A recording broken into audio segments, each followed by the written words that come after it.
The number one regret of people on their deathbeds was not being who they were because of what other people were saying. They were being what other people expected of them. They were doing what other people expected of them. They were being driven in their life by society, and they never really got out and built their own space. And at the end of your life is the wrong time to figure that out.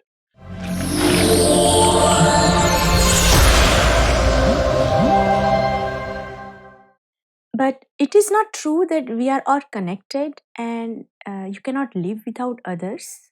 Oh, it's absolutely true. We're totally connected. We're a social species. But there's another problem. The problem with being a social species is sometimes we more allow ourselves to be totally controlled and having our lives dictated to by other people. And it's very common for kids to grow up with the stories of their parents. And they never really were able to break free and live their own life because they were stuck with these stories. And though other people are required to live, I mean, we can't even get food if we don't have other people, right? We don't build our own houses. We don't kill our own animals to eat usually. We go to stores and we get stuff that other people do. And we live off having a community. But sometimes the communities that we have can be totally overwhelming.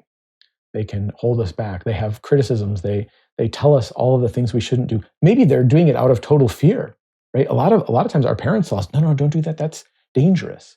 Right? Imagine, and maybe not you, but I can imagine a lot of parents that go, the son, what do you want to be when you grow up? And he goes, I want to be a magician. And the parents are like, not a lot of money in that. It's going to be hard to take care of a family like that. I don't know. It's not so good. And then the kid internalizes that and says, hey, maybe my parents don't want me to be a magician, but that's really what they want, right? Or they want to be, I don't know, an actor or an acrobat or whatever, and they don't have the support from their parents. And then they take that on themselves. And it's not that there's anything wrong with being a magician or an acrobat or anything else. It's just that the stories they've been told have prevented them from being that. So their families or their social environment can hold them back. And I'm not the only one to bring up this as a big problem. There's a book called The Top 5 Regrets of the Dying by Bronnie Ware. And she worked with taking care of people on their deathbeds for a number of years. And she said the number one regret of people on their deathbeds was not being who they were because of what other people were saying. They were being what other people expected of them. They were doing what other people expected of them. They were being driven in their life by society, and they never really got out and built their own space. And at the end of your life is the wrong time to figure that out. And so, though we're so dependent upon each other because we're social creatures, there's a downside of that, which is this sometimes being held back.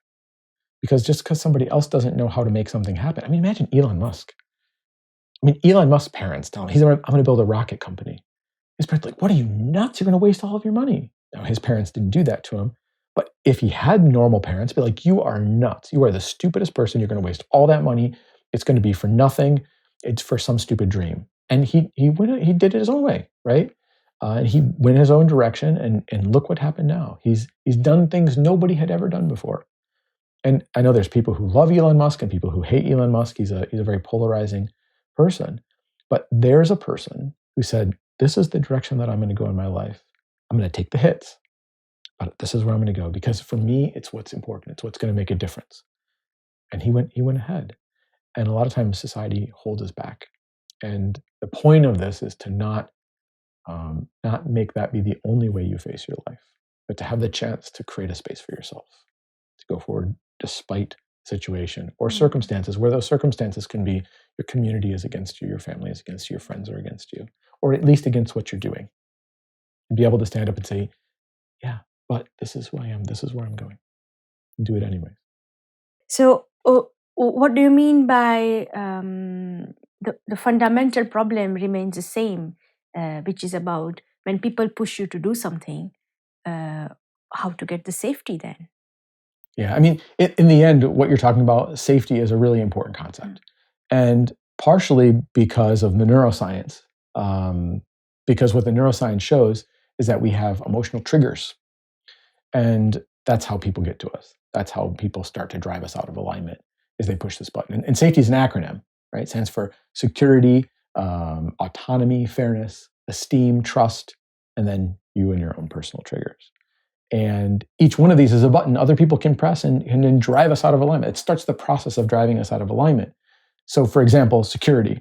Security is about consistency. It's about certainty, right? It's about no change.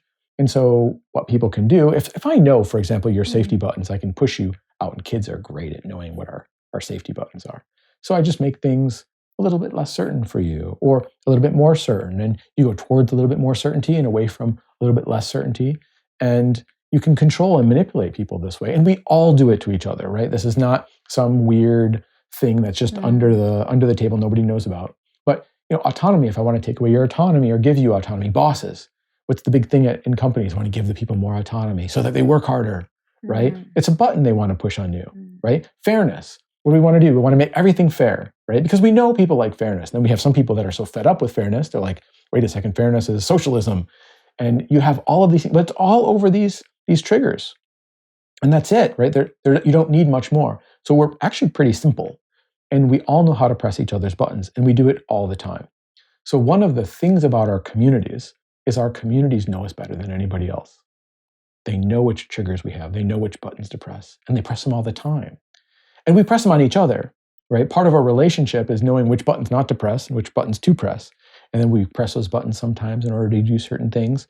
And so we're doing this on each other all the time. But that also keeps us in a stagnant place. It doesn't allow us to change. It doesn't allow us to step outside of our comfort zones. It doesn't allow us to take things that seem like they're aligned with us, but seem risky because we know we're going to press somebody else's button. Oh, mom doesn't like it when I do this because then she's worried about something, right? It's a button that's being pressed. And so we manage ourselves based on maybe pushing or not pushing other people's buttons, or other people manage us by pushing our buttons or not pushing our buttons. And so these are the ways that we get driven around, and they're like strings that control us in our lives. And sometimes with alignment, we have to be able to cut them and break free of them and go in our own direction. But the only way we can do that is if we become aware of where they're showing up. And this is where alignment and declaring your being really come in handy, because when we make a declaration, these things start showing up. We start seeing them. And when we can see them, then we can decide what we're going to do with them. Right now, we're blind to them all. They're just silently and invisibly pulling us around. And we're not even aware of it. We don't even know it. So this is where alignment's really helpful there as well, is to help us figure out what strings are being pulled and pressed and what other things we're doing in the same way to other people that keep us out of alignment.